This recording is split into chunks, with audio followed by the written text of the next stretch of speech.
આખા ગુજરાતમાં જે રીતે તરા ચાલી ઇલેક્શન પહેલાં જે નિવેદનીય નેતાઓ હતા એ જે નિવેદનો કરતા હતા કે એમને લાગતું હતું કે ગુજરાત એમના ખિસ્સામાં છે, પણ ગુજરાતના મતદાર ભાઈ બહેનોએ બતાવી આપ્યું છે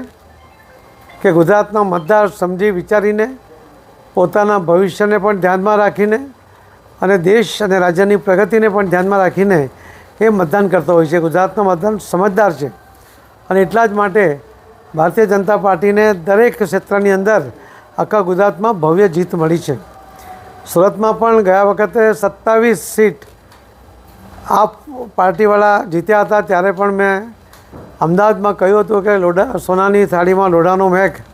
મને લાગે છે કે મેઘ ઘણો બધો નીકળી ગયો છે અને એ રીતે સુરત શહેરના મતદાતા ભાઈ બહેનોએ એમણે ફરીથી ભારતીય જનતા પાર્ટીમાં વિશ્વાસ બતાવ્યો અને આ પાર્ટી જે મોટા મોટા દાવા કરતી હોય છે એમને પણ આજે એમની જગ્યા બતાવી દીધી છે.